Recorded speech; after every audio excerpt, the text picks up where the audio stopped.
Hi, friends. Welcome to another episode of Your Age is Not Your Cage with Carla Allen. So, recently I did an episode on getting back to the basics and homesteading, and I received so much feedback from that and so many questions that I have a guest today that I know you're going to be so excited about. And so, today I have on Liz Haselmayer, who is a homeschooling mom to three girls, and she is the creator of Homegrown Education. Liz is passionate about teaching her kids the foundations of real food and raising wildly capable kids along with her husband. And I loved this. They're a nourished family living on hunted game. My family does that, homeschooling their babies, running small businesses, and leaning into the Lord's calling.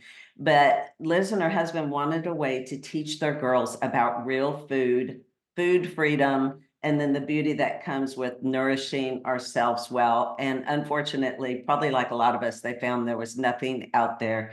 So what did they do? They set out to do it on their own and created resources. And it's their mission to help shape the way the next generation views food, cooking, and proper stewardship of health. So, Liz, welcome to the podcast.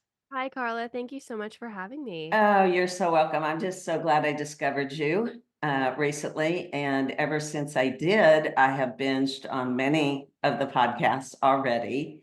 And I absolutely love them and have dug through your website. So I can't wait to just dig in and let the listeners get to know you a little better. But before we do that, share just about you and kind of your background and history and how y'all got started at this. Yeah, I'd love to. So, for me, my food journey really started, growing up in the 90s on your traditional processed foods, some home cooked meals, but mostly packaged foods and a lot of getting my own meals. I was the youngest of four kids and we were a very busy family. So, instant rice for dinner and Pop Tarts for breakfast, things like that. And then when I got into my teenage years, I actually suffered from a really debilitating eating disorder up until the point where I landed in inpatient treatment for 3 months of my senior year of high school. And that was, just years of therapy and counseling and meeting with nutritionists. And at the end of it, thankfully, I'm recovered from those eating disorders, but I never understood the value of real food, even through all of that kind of coaching and the healing process. And so when I had my own kids is when I really realized, wow, the foods we eat are impacting our health on a granular level, on a cellular level. They're impacting our energy, our skin, our hair, every system in the body can be benefited from eating whole real foods. And then I had to go through this whole thing of, well, what is real food? Because I grew up in the 90s thinking that, low fat was the best healthy diet, or eating big salads was the best thing to support my metabolism and my nutrition and my digestion. And I didn't really understand my great need for protein, right? Until I had my own children. Our middle born was born with a birth defect, and no one could really tell us what it was. It was bilateral clubbed feet. So if you look at her, you would never know anything was wrong. But it was enough for us to question, okay, what are we doing in our lifestyle that could be facilitating less than optimal health? And it was during this time in my early 20s where I was really kind of getting my eyes opened to a lot of the brokenness in the medical system and in our food system and in our just general lifestyle. Before her, we were using all the products in our home, not thinking twice about the foods we were eating. And I married into a hunting family, so I had like a little bit of this connection to where my food came from, but I was still buying, instant rice packets and didn't know a thing about agriculture and the nuances there. And that's when I really just dove in. And my first entry point into real food was raw milk, which is quite a leap. And so that's kind of where our journey took us. And then when our oldest was in the second grade, and I was like, wow, I'm learning so much here. So much of my disordered relationship with food could have been avoided if I understood the foundations of what really supports my body. And I was like, I want to teach my kids this, I want to help them bypass this weird period of, terrible body image and a total sabotaging of my health because that's what I had done as a teen. And so I thought, well, there's got to be something out there, right? There's some worksheets or some curriculum. And I went on the search, and nothing spoke about food in the language that I was beginning to kind of develop about it, real whole foods, um, things that are not denatured, things that are naturally occurring. And so I was like, you know what? I'm going to try to write something myself. I was a communication major. I had done a little bit of graphic design. And so I was like, I have some extra time on my hands. I had just left my corporate job, and I thought, let me put together something and use it as a teaching tool. And then that's kind of how Homegrown was born. It was totally just a need out of a need for our own family. And that's where we are today. There's so much to unpack in all of that. First, I want to ask you, what made you start with raw milk? Like, why there? Okay, so this is such a hairy story, but I have to understand, coming from a position where you are now a mom, a second time mom, and you just found out your baby has bilateral clubbed feet. You're given all this mixed information of, my OBGYN was like, she won't be able to walk, just giving me Mm, terrible, terrible intel. And I was like, oh, that's really terrifying. To she's born, and we go through a series of castings on her, this very gentle treatment to turn her feet out, but then she develops eczema and she's really, quote, colicky. And this is my second baby, and I just didn't experience so much of this hardship with my first. And it's not because my lifestyle was any different. It was probably better than with my first child, but so now I'm kind of just at this crossroads of, okay, I can continue going down this medical trajectory and relying on all of these external things to tell me what health is, or I can dig in deep and really discover it for myself. And one of the biggest, most controversial decisions I ever made was to ditch store-bought formula and make my own homemade formula using raw dairy from a local farm. mm, Talk about risky, right? My yeah. family, they thought I was insane. I thought I was insane. So I don't tread lightly here because I know that that's like a really like, "Ooh, what's she doing here?"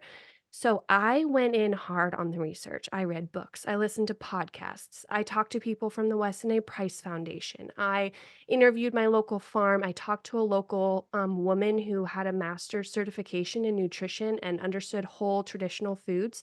We had a 2-hour phone conversation that changed my life completely. And Mm, so I thought, okay. And there was a formulated recipe created by a PhD that was meant to mimic breast milk. And then I did something simple, and I turned over the carton of the homemade, or sorry, of the store bought formula that I had left over. And I read the ingredients. mm, And I was like, corn syrup solids, non fat milk, vegetable oils. Okay.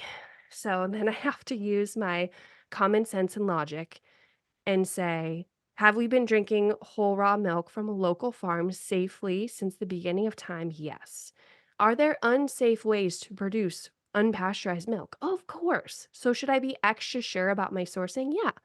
And then from there, I said, what if I could develop not develop because I wasn't coming up with this on my own, but what if I could create in my home something that was more real food based for my baby? And at this point, she's 4 months old. And I'm telling you, Carla, I switched her to this homemade formula. It smelled horrible because it had cod liver oil in it and gelatin, so it would solidify. Like, I would make these big batches, pour them into the glass baby bottles, and stick them in the fridge for, like, 1 day ahead, and this thing, it looked like this fishy Jello, but she thrived on it, and her eczema went away, and she started having less crying fits, and she became this other baby. And I just thought, this is so life-changing to both her and me, and by the way, she was a C-section baby, so she also had that going against her, where she didn't have a proper microbiome developed in birth, and so that was my switch. I was like, I know this sounds crazy. I used to chug a glass of raw milk first before ever making her formula because I was like, I just wanna make sure. And now we're almost 8 years into having this relationship with our local farm, and I visited them, and they're so wonderful. And I'm just so grateful for their provision for our family. It's really Yeah. changed. Well, and that formulation that you came up with, I mean, obviously you looked at the can and what was in that, and you've learned from others. I mean, how did you come up with that formulation knowing this is the proper nutrients? So it was already written for me. That's the beautiful Oh, thing. okay. Yeah, the Weston A. Price Foundation actually has a published homemade formula recipe that Okay. is written by a PhD specifically formulated to mimic all the fatty acids, all the enzymes, all the vitamin profiles of breast milk. And so I was adding things into the raw milk and things like gelatin, a couple different types of fat. I think nutritional yeast was in there. It's a whole thing, readily available online. Anyone can look it up. And I had talked to other women who had done it because I was like, I need to know how this went for you, and specifically from the farm that I was looking to get my milk from. Because we're in Ohio, and, in other states, you can buy raw milk just right off the grocery store shelf, so I'm sure it seems less risky for them, but me, it was like, "Oh, I have to enter this contract to get the milk," Yeah. and, so it was already done for me, and I could rely on their expertise, but I could also use my common sense and say, "The stuff in this grocery store is not serving my baby well." Yeah. I I just find it also fascinating because back when I had my kids, because I'm 59 years old. So I didn't, I mean, you just bought the stuff on the shelves. You didn't really think about it. And this was long before I even knew anything about eating whole foods and real foods like you. I mean, I grew up on Pop Tarts and Cocoa Puffs and Lucky Charms and all the things. And my son, as an infant from the beginning, even with breast milk, was automatically getting sick. And both my kids were C-section babies. But I mean, we had no clue what to do. And the answer was always just the drops for gas or whatever.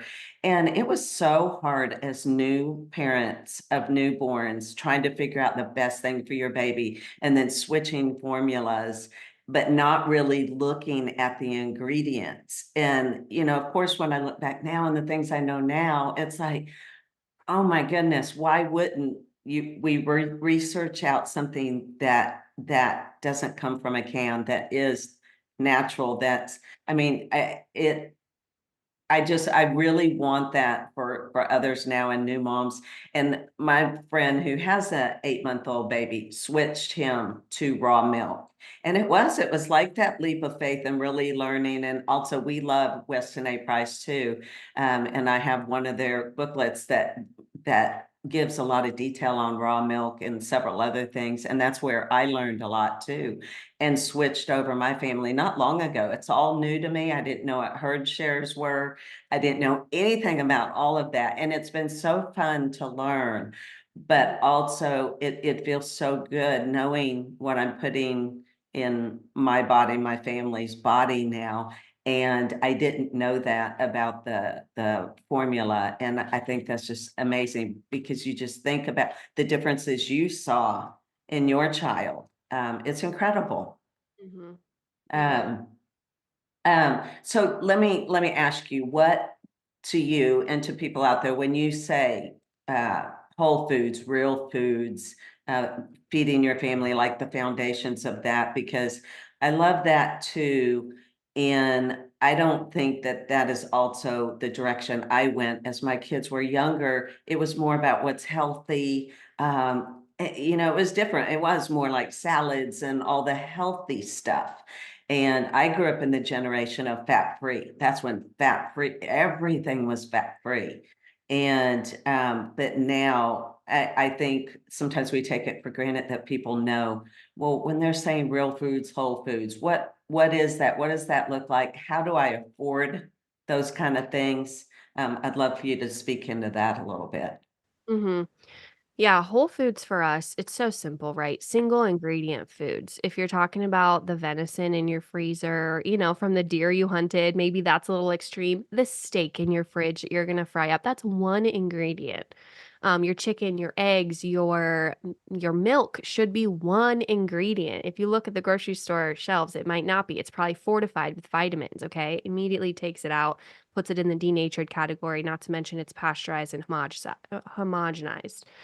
Beyond that, there's I don't say anything about quote processed foods because there's a processing that, to make cheese or kefir or things like that. That's not bad, but it's the ultra processed foods that we say no to 95% of the time. So in our house, that looks like a lot of meat, different kinds of meat. We really love to vary our protein. So we do have hunted wild game. So we have moose and venison and caribou, I think. But we also like to do a variety of seafood and, have some scallops and some lobster frozen from other things. And then we like to do, your fruits and your vegetables, very basic things that most people would say, get your veggies in every day. But for us, we live a very protein forward life.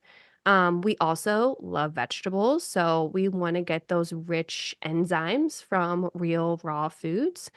And then we do a lot of dairy. So we'll do cheeses and yogurts. We'll do a lot of raw milk. We'll do some raw cream, some kefir, some butter, lots of butter. And then for our grains, we keep it really simple. Either we just do sourdough in our house, or we do like a rice or um, let's see, anything else in the carbohydrate category would also be like a starchy vegetable. So we really shop the perimeter of the grocery store.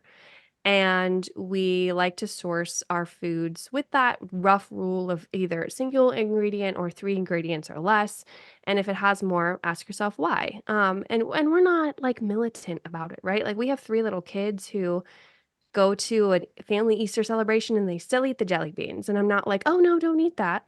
But it's knowing that what we have in our house, it makes the biggest impact because it's there with us every single day, especially as homeschooling families. Everyone knows that when you're in your house all day, you're kind of eating throughout the day. So it's regular access to real food is awesome. And then the affordability is kind of a twofold question. So I like to say that when you cut out all the quote healthy or quote organic snacky versions of the foods you were eating before, you really save a lot of money. So you might be buying like a $7 bag of chips that's fried in avocado oil, but it's still going to last you like 60 seconds in your house versus the $5 carton of eggs. So really weighing if finances are tighter, I really just am like, listen, don't buy anything packaged for a month and see how you do. Just go with your fruits, veggies, grains, and your meats and your fats. Um, and, that's hard because we live in a world where it's just so easy to open up a box of crackers and start snacking or pour your kids some Cheerios or, grab a pouch here and there for whoever. And it's hard to break free from that. But I feel like that wastes a ton of our money for not a lot of nutritional bang for our buck. So that's really where we like to hone it in. But then I also like to say and be really honest with people and say that our food cost is our second highest bill in our home. So you have our mortgage and then you have our food grocery bill and then you have everything else. Now, that being said, we don't have multiple car payments. We don't have cable. We don't pay for streaming net platforms. We don't buy new clothes. We live a pretty, like, modest lifestyle, but we like to allocate our funds for the foods that we're eating every day because we really believe that's the foundation of our health. We don't even have traditional health insurance. We do like a Christian sharing Yeah. company. And it's just so much more affordable. So all of those things kind of tied together, I like to kind of challenge people a little to say, "Hey, don't make your grocery bill the first thing on the chopping block when you're looking at your budget. Maybe stop paying for the $100 a month cable and just put that money in where you can access. Maybe that's your raw milk fund, right? Or maybe that's just like your protein for 2 weeks because meat can be expensive, but it's gonna be worth it. It's gonna serve your family better. And then also reminding people that when you do cut out a lot of those packaged foods and you just start cooking from scratch, it's not as crazy expensive as you think it might be. So it's kind of a twofold answer there.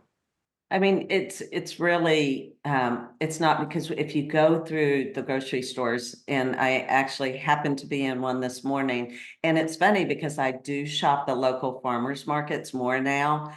And I always feel so good when I come home from that and I have my stuff from there. And the grocery store now is literally just a few of those things that aren't at a farmer's market. But as I walked around today and I cut through an aisle, it was the crackers and cookies, and I actually stopped and I was looking at some of it because I don't go down that aisle anymore, and I'm amazed for one at the prices and the ingredients. And so it's just like you say, I think that there's this misconception that if I give all that up and go this other direction, I'm going to spend so much more money. And I think there are areas, like you said, that you are going to spend more, but it's taking that and what else can you get rid of? And I think that's where I find like some of my clients, other people that I have with my coaching and stuff, it's hard for them to give up comfort and what they're used to. And I think that's so much the biggest issue is getting past that mindset. And also, how do I get my kids on board with this? Say that all they've done is eaten packaged food and fast food. How do I get them on board? Because you started yours young, and um, maybe you've had these questions and you've been able to direct people. How do I get my family on board? Because I know there can be so much resistance. Mhm. Yeah, we switched. I think our oldest was about 6 or 7 when we really switched, like, the majority Okay. of our house, and it is this thing where I think people also struggle with their spouse who maybe Mhm. grew up a certain way and is like, "I don't know about that." There's a grace period. You have to give yourself some time to adjust to a different flavor profile. It's like when you give up synthetic fragrance and then all of a sudden you can smell everyone else's synthetic fragrance all the time. It's like your palate resets. And the foods that you used to think like, oh, these are so good, these Doritos, they're just like, oh, they're amazing. If you had one after cutting them out for 6 months, you'd be like, wow, compared to the real food I'm eating, this is not that great. This tastes stale. I can taste the rancid oil and it's just not hitting the spot.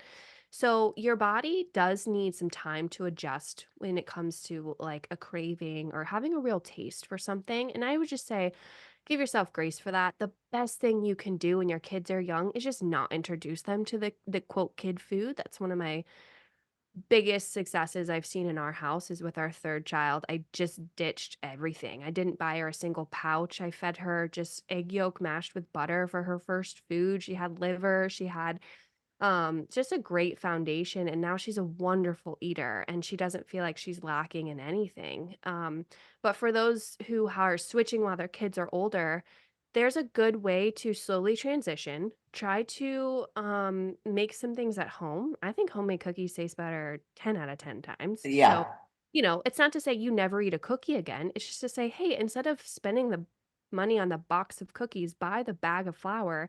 You're actually gonna save money because 'cause you're gonna be buying the bulk ingredients and making them at home, and it's fun and it's an activity.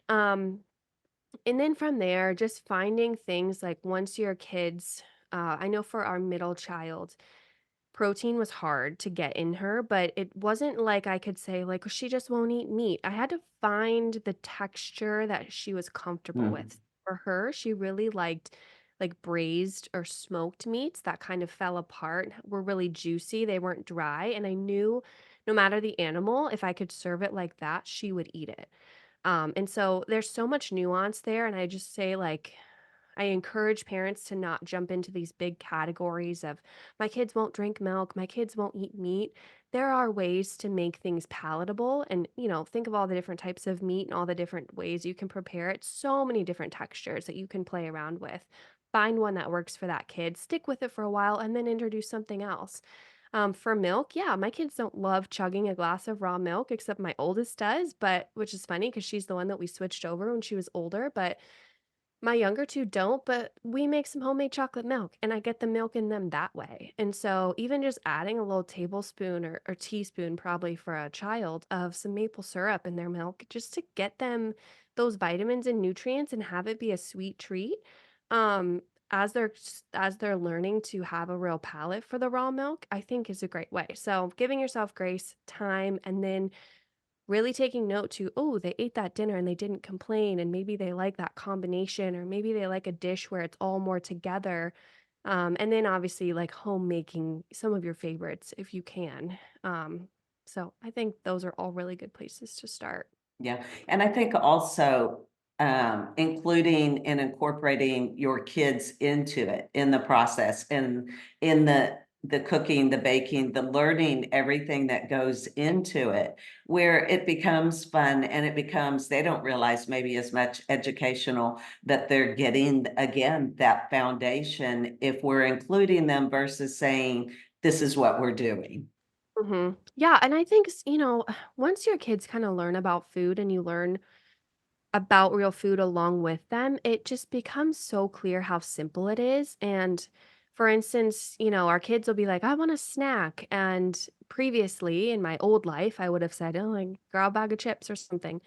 But, my 3-year-old will be like, "I want a snack. Can I have some scrambled eggs and some kefir?" And I'm like, well, she calls it kefir, but I'm like, "Yeah, girl, let's whip up some scrambled eggs." And she gets the bowl out and she scrambles it up, and it's like it's so funny because a lot of the mental block is really with the parents. And I say that, like, for me personally, like, I would have never considered a scrambled egg as a snack. I'm like, "That's a breakfast food." Yeah.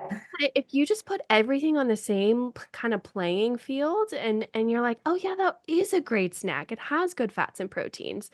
And I think that mental jump is also something you can do when you're thinking about your food budget, because something I hear time and time again is, the raw milk is like $6 or $7 for a half gallon. That's so expensive. I can go to the grocery store and buy an entire gallon for like $1.29. And a lot of our food costs, in the standard American diet are flip-flopped, right? So milk actually, the grocery store doesn't, and the dairy farmer don't really get a whole lot of that money. Yeah. From it's so discounted, but it brings you into the store because you need milk, and then you buy all the other packaged things that are more value add, and then they make a profit that way. So, switching from spending like no money on milk to that's my highest expense per ounce, and spending money on high quality meat. And then, I don't spend any money or a lot of money on snacking. And I can buy a bag of flour and make 5 loaves of beautiful bread instead of spending $5 on 1 loaf of bread. So, it's a mindset switch. It's almost a flip flopping of where your dollars go. And just even learning that can be hard. So, Well, and even just with the cost of foods now, even milk in the stores is not cheap anymore. So it's creeping up there, to the same level almost as raw milk.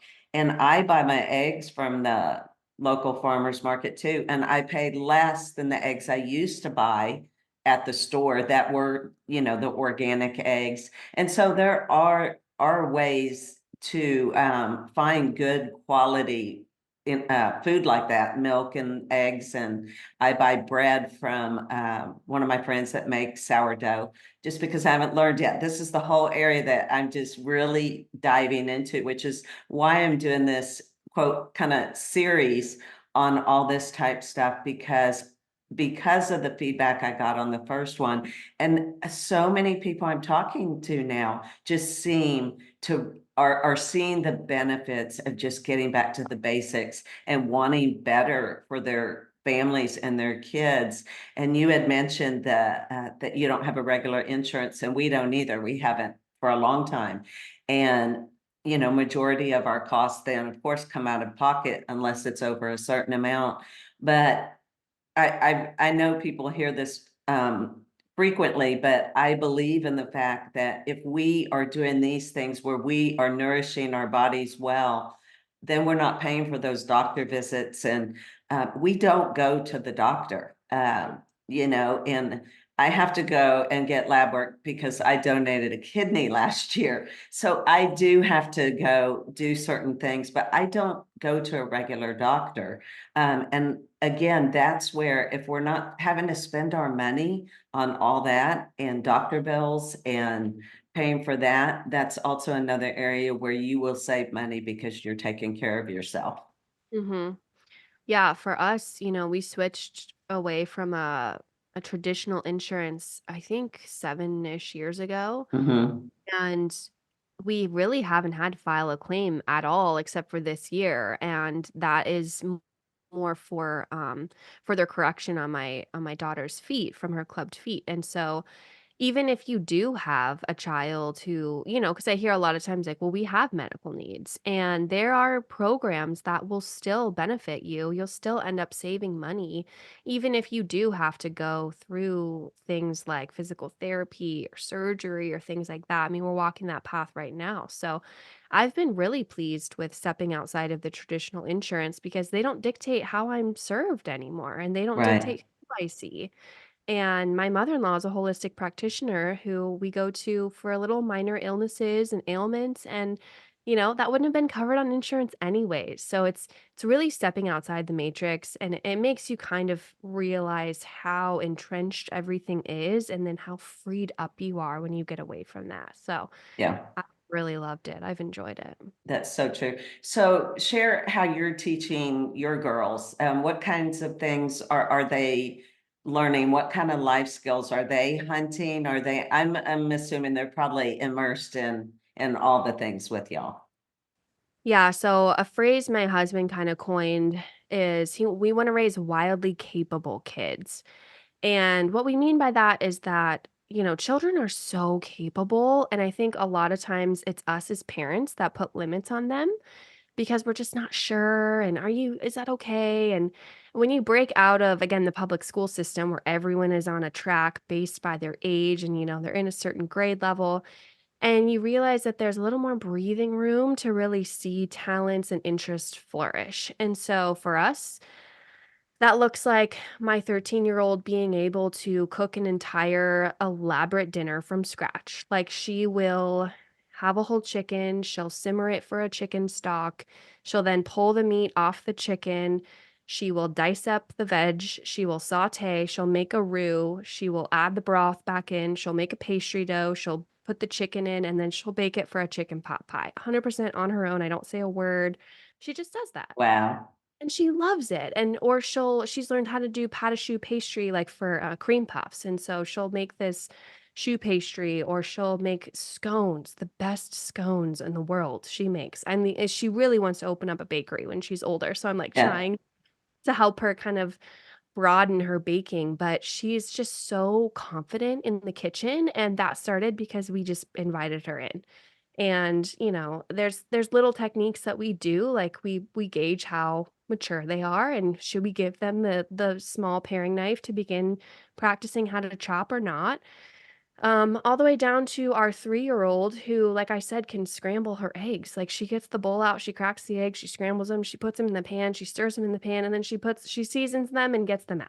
I mean, that's basically all of it. I'm standing next to her just for safety reasons and reminding her, Yeah. that there's an open flame underneath that pan, but she's so capable. I mean, I posted a reel of her making our meatballs the other week for dinner. Like, she's just do do do, like, Okay, I did see that, and I was gonna ask you if that was her. She did. I mean, this the little whole thing thing. just standing there making those meatballs. I didn't Yeah. I didn't make a single one of those meatballs on that plate. That was all, Wow. and And she just she's 3. she's 3, 3. Yeah. and she loves it. So she loves being in the kitchen. Our daughters also, Sophie's gone out several times, small game hunting, so more squirrel hunting than deer. But she's had experience with that, and we want our kids to be really capable. We want them to understand firearms and safety around that and really have a respect for that. We want them to have a respect for the food that they're eating. We have a family garden that we do together.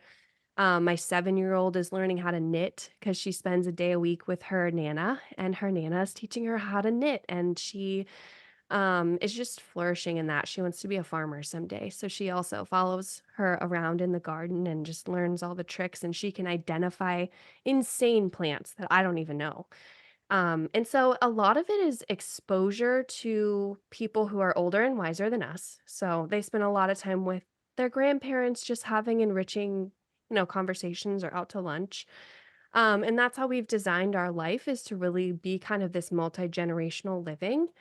And then we do so much in the home as a family that like we really believe in the teamwork makes the dream work kind of slogan. So when we have a task we have to do, we invite our kids in to do it. We give them their own things. We really ask a lot of them. And in turn, we have seen their maturity grow and their self confidence grow. And they are really, yeah, sometimes it's a begrudging, like, ugh, fine, like, we'll help dad with the leaves. But other times it's like, oh, can I help you grind that meat? Like, can we help you process the deer? Anytime my husband gets a deer, they're out there just like watching him cut it off the bone. So it is just this full family engagement. We don't really do organized sports, but we want our kids to be really great skiers, so they go skiing every winter, and they take private lessons, and, it's just these little things that we're like, "Hey, what are we interested in as adults, as parents?" I don't think enough parents are, like, given liberty and permission to say like, "Hey, you can kinda shape your family culture. If you don't wanna spend every Saturday at the tiny little, like, soccer league, like, you don't have to. You could invest your money and you teach your kids how to ski and then go on amazing skiing vacations instead, or do swim lessons and then go, like, swim at the local pool, and, like, that can be your activity as a family. It doesn't have to look like a million different split versions of, your schedule throughout the week. So that's kind of how we have, tackled that kind of capable child goal. Yeah, I mean, that's such good points that you made, and I think it can be so difficult with our world, our culture, and to get outside of that norm and outside of that box of, "Oh, but I have to have them in these sports, and then they have to get in the club sports, and then they have to get into the," and it's their whole world, and I think the hard part too, and some of it can be, especially in a public school, is a lot of times if you're not involved in those things, then you're not included in a lot of things either. And I know that's not your situation since you're homeschooling, but I think that brings up a good point that thinking about your family and your family unit and what you would enjoy doing together, and that it doesn't have to look like what the world says it has to look like on Saturdays, or your kid has to be involved in this or that. And what about it makes me think about what about the families that maybe it's working parents, because I think that is something that comes up often, like, oh, okay, well, great. Liz is home. They get to be home. They're homeschooling. They're doing all their things at home. What about us as the working mom and dad that we're gone from, 7 to 6 p.m.? How can we make that work in our life? Yeah, it's hard because my choice to not work, I did work in a corporate job for a few years when we had kids, and my choice to not work, yeah, it did cut our salary in half and our income in half, and we do live with less because of that, 100%. We have to live with less. It's not like, "Oh, my husband has this amazing," I mean, he does have an amazing job, but for those who look in on a single income family, there's also sacrifices made there, so I totally am wanna be realistic about that. But if you are both working, then, hopefully you do have maybe a little bit extra income to create and experiences for your kids. And you can invest in things like finding them an amazing mentor or tutor in any kind of area of their life. If you want to have, if your kid has an interest in um, any specific, either sports related element or maybe like a craft, or my oldest daughter sews and she likes to sew and she takes a sewing class, you can outsource some of that learning and still have a really intimate experience for your kids where they're being pushed and they're experiencing growth because they're working one-on-one with a tutor and you're giving them that awesome experience that they wouldn't have had either before. And my husband, he also grew up homeschooled and he had two working parents, and they did that. They kind of homeschooled in the marginal hours, and for the subjects that they needed to outsource, or the events that they wanted to kind of have them be involved in, they made that happen by finding people in the community to pour into their kids and really have enriching relationships. And then what they also did is they brought their kids into their work, and that's something that we do too. And my husband often will take our oldest daughter to his office with him and show him what it looks like, or show her what it looks like to run a company and to have a business and to have responsibility. And then she gets to have a little bit more of an understanding of what dad does every day. And I just think there's a lot of creative ways to enrich your kids, and it takes a little bit of thinking outside the box. It might mean that you have to homeschool on Saturday mornings or, from 4 to 7 every day when you get home from work.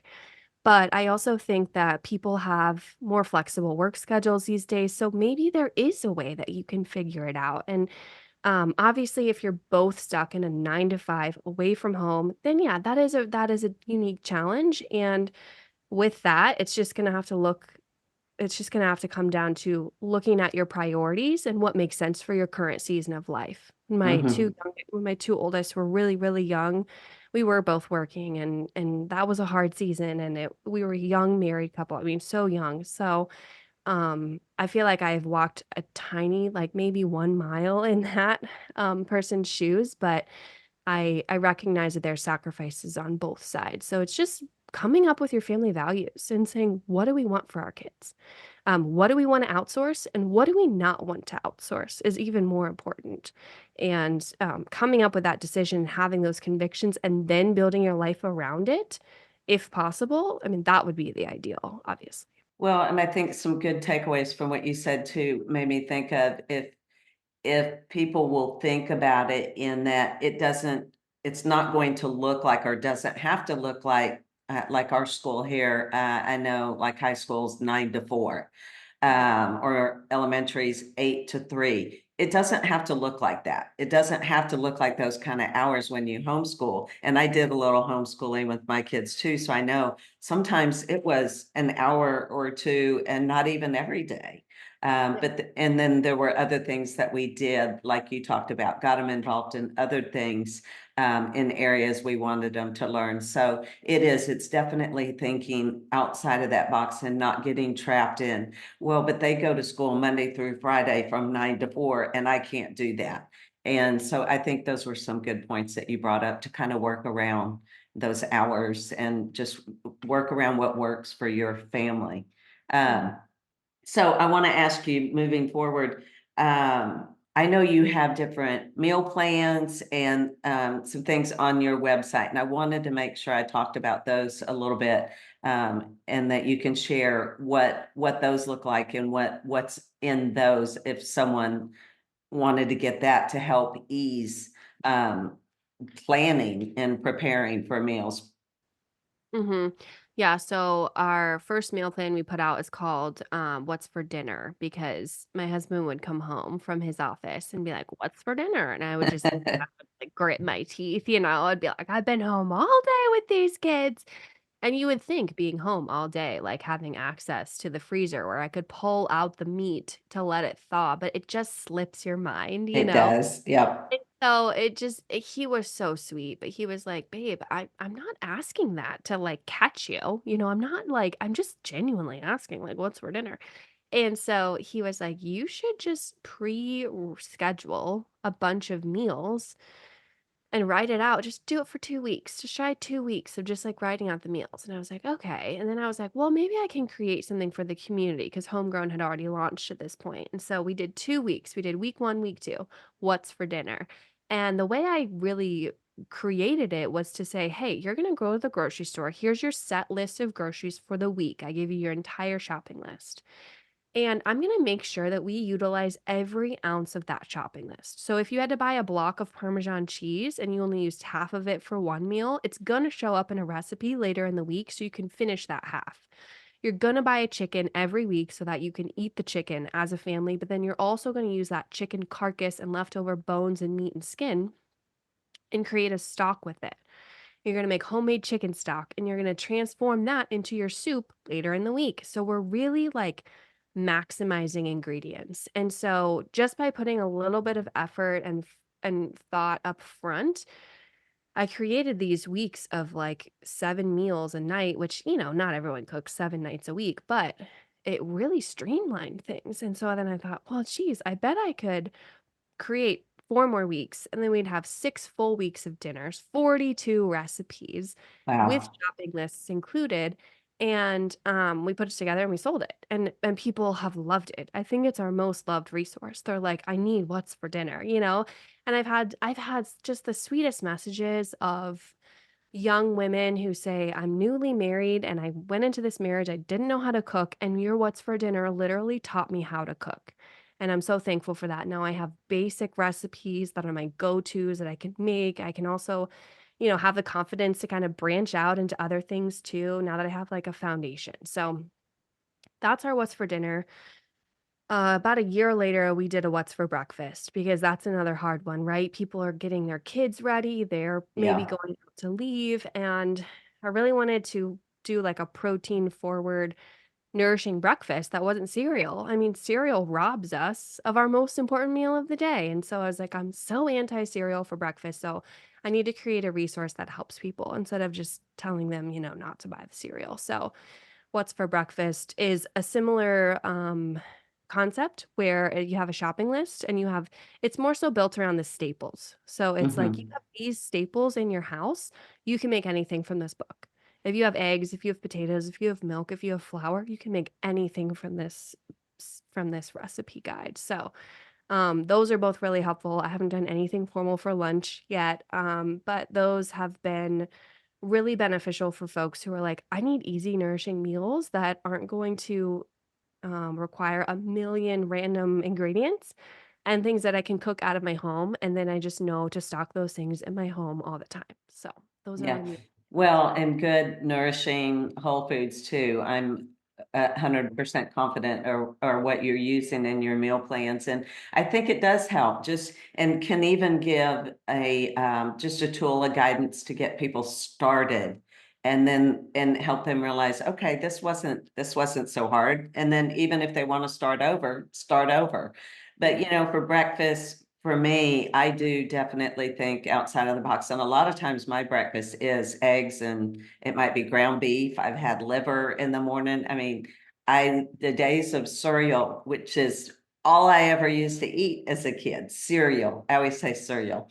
Cereal. I mean, that's all I had.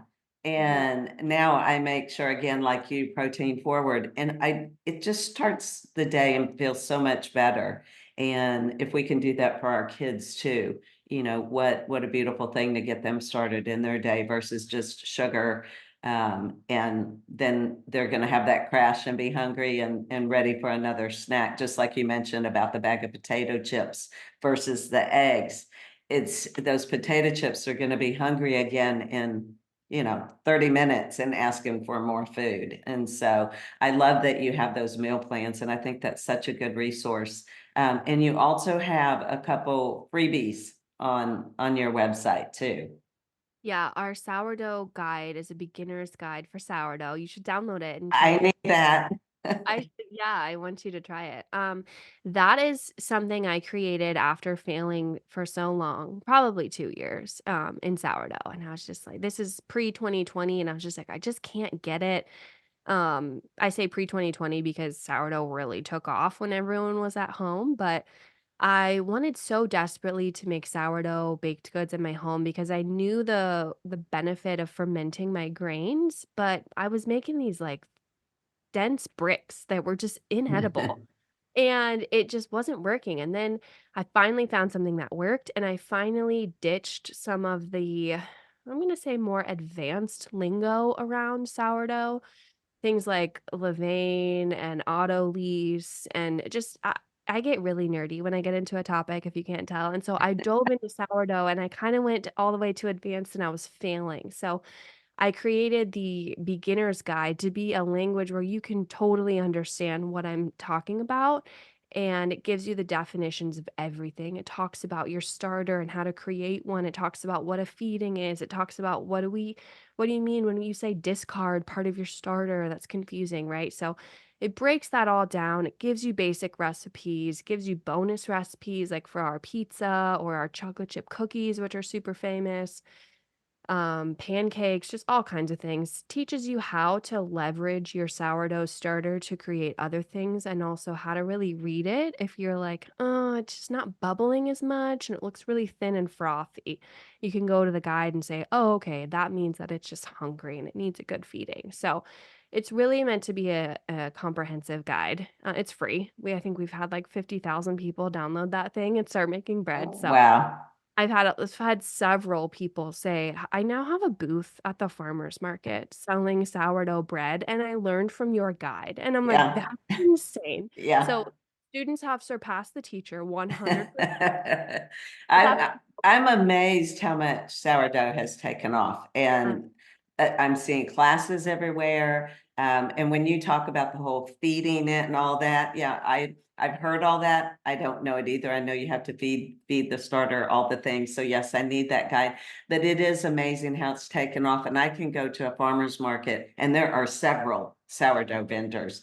But I see local classes all the time. It has really, really taken off. Either that, I always wonder, is it that, or is it just now that I'm more interested in things, am I just noticing more? But I feel like it's kind of taken off. Yeah, it has. And then our other freebie is a free raw dairy guide. So that was another thing where I was like, raw dairy was so pivotal in our family's real food journey that you can't just Google your way to information because Google is convinced that raw milk will kill you. And that's because the powers that be at the FDA and the CDC, they're not fans, right? Because they're focused on finding a food that they can deliver to the masses that's the same every Right. single time, zero variance. And they don't even like raw salad, right? Because that can carry foodborne illness. So you talk about a dairy product that's not been pasteurized, that makes them squirmy. But the raw dairy guide, it really gets into the history. And I think that's the most important piece because once you learn the history of dairy and specifically Louis Pasteur, you learn that the movement to pasteurize milk was not one primarily for the safety, but it was political. And it Hmm. was for that kind of mass manufacturing, industrialization of our food system that, yeah, makes it convenient to say, hey, if we just sterilize all the milk, then we don't have to worry about how far away that farm was or the health of that cow or the cleanliness of the person milking it. We can take away all those variables, but you're left with a lesser product. So Hmm. it talks about all of that. It's very lengthy, but it's again a free guide on our website that a lot of people have downloaded. And then there's also information on how to source raw milk in that guide as well. Yeah, which is important because, like I told you, I had no idea. I'm like, okay, well, how do I get this raw milk? And then when I learned about the herd share, so I mean, I have someone I pick it up from every week, but also like you, I will definitely download your e-guide. Actually, I have it right here. This is where I pulled all my info out of. You've probably seen it. Yeah. And it had incredible information on the raw milk. And that's where I got a lot of my info from that I learned from. And I think in all of this, for the listeners, the importance is doing your own research and really learning, and as a family, or if your kids are too little, you and your husband, whoever, determining what it is that are your values, what you want for your family as you go forward, and learning these things. It's just like I tell my clients about becoming their own best health advocates. And that's pretty much what you're doing here too, is you can take charge of your own health. And I think by doing all these kind of things, it pulls it together, and it can pull your family together, and it can be fun. I think a lot of times it's looked at that, yeah, but look how much I'm going to be missing out on in life. Look how much I'm going to miss out on with foods. And I don't see it that way, because there's so much more once you do really learn this and get into it and try these amazing foods. When I get my chickens from the local farmer, I can't even buy them at the grocery store now, because the taste, the smell, the texture, everything is different. So you just really learn. And we raise our own beef, so I have the blessing of that. And my husband's a hunter, so we have venison. Um, but just learning and finding what works for your family. The same with that, the same with homeschooling. And you have a freebie or some kind of information on your website too about homeschooling? Yeah, we have 2 I have a free ebook on homeschooling, but then we Okay. have 2 curriculum books that teach kids about real food. Oh, So, wow. our 3rd through 6th grade book, I mean, it has the biggest lesson in that entire book is on dairy because we talk about, "Hey, let's talk about dairy and let's talk about industrialized dairy and let's talk about raw dairy and let's talk about where the experts disagree and let's break down what's lost in pasteurization and what milk looks like from different animals, from camels to sheeps to goats. Like let's just talk about it all. We talk about fermentation of grains, we talk about eating animal sourced foods.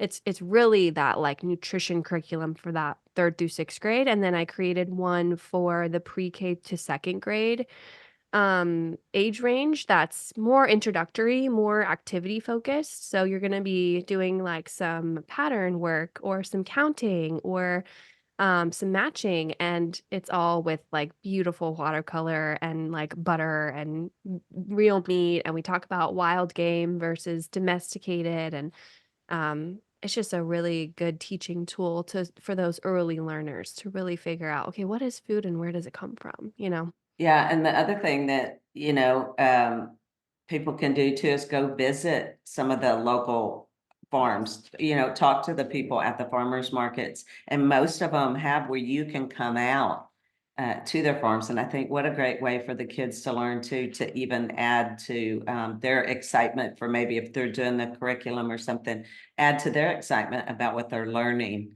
and taking back home with them. So I just love everything you do. And you also have a podcast. Mhm. Yeah, the Um, Homegrown podcast, we drop episodes weekly every Wednesday. yes, I'd love it. And I told you I've binged on it. I loved the one with Craig yesterday. Was that yesterday? I know I just listened to it. Ancestral, that was so good and so informative because I haven't done the raw liver or any of that. So but a lot of good information on that. So your podcast too is something that I think the listeners would really enjoy too. But you just have so much packed within everything you do. And that's why I was so excited when I learned about you and discovered the things you did. And when I first learned about you, I didn't even know you had the podcast. Then I was more excited. I love that. Thank I, you. I know, because I'm a nerd too, and I love to just listen and learn. And it's just, I'm passionate about it. And I'm passionate, I think, like you are, in just wanting people to realize they can have better health and their kids can have better health. And we don't have to succumb to what the world and the culture tells us is this is okay with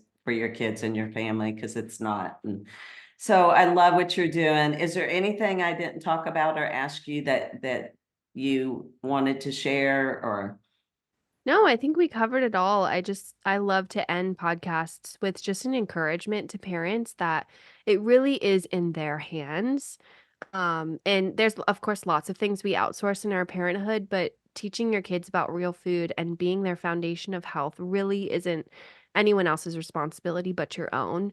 And that's both such an awesome honor and also kind of intimidating. So Yeah. resource yourself. Listen to podcasts, read books, know that you're not alone and that there are tons of other parents chasing after real health and sustainable wellness for their kids, and it can absolutely be done, and you don't have to be, making just wild money, like, it can be done on a small income and modest, everyday practices, and it's absolutely doable and so, so worth it. Yeah, I'm 100% agree. Okay, before I let you go, I always ask everybody, what are you doing that you are not allowing your age to be your cage? Or what would you like to do? So for your age is not your cage. I believe that anybody, any age, young or old, can do anything they set their mind to. That age is just a number. So what is it for you that you're not letting your age be your cage? Right now, I am in such a muscle building focused fitness routine that Awesome. For so long, I just didn't understand how to do it. I don't feel like I'm naturally, able to put on muscle, but I've been on this journey for at least a year really intentionally, and so I'm in my early 30s, and I have some friends who are also in their early 30s who are already, kinda like, "Oh, here we are," and I guess my second answer to that question is like my mindset. I feel so young. I know I'm young, but like we age ourselves too quickly in our own minds. Yeah. And I will never say like, "Oh, I'm getting older." That just doesn't come out of my mouth because I can't wait to be in my 40s and weight training and being in amazing shape and then in my 50s and 60s and 70s and 80s, like I'm just so dedicated and I think one, my mindset is still that of like, yeah, I'm capable and I get stronger and better with age. And two, strength training has been so fun. So that's what I'm doing right now. I love that you said that because that's my world and that's what I love. And being 59 years old, I don't feel 59. I wonder when I say I'm 59, I'm like, did I just say that? Because I don't feel 59, and I've done more in my 50s than I've done in my 30s or 40s. And so I encourage you in your strength training and all that. I love it. I lift weights 6 days a week and I love it. And I just feel like everything you're already doing is just another, cherry on top for your health because you're setting yourself up for down the road. And a lot of people don't do that and don't start until later when it is more difficult. So good for you. Yeah, thank you. Yeah. Okay. Well, that is all for today, but thank you so much for being on here. I really appreciate it. Really enjoyed it. Love everything you and your husband and your family are doing. And I can't wait to keep following along. Oh, thank you, Carla. Thanks so much for having me. You're welcome. Okay. Thank you, everybody, for joining us today. We'll see you next Wednesday on Your Age is Not Your Cage with Carla Allen.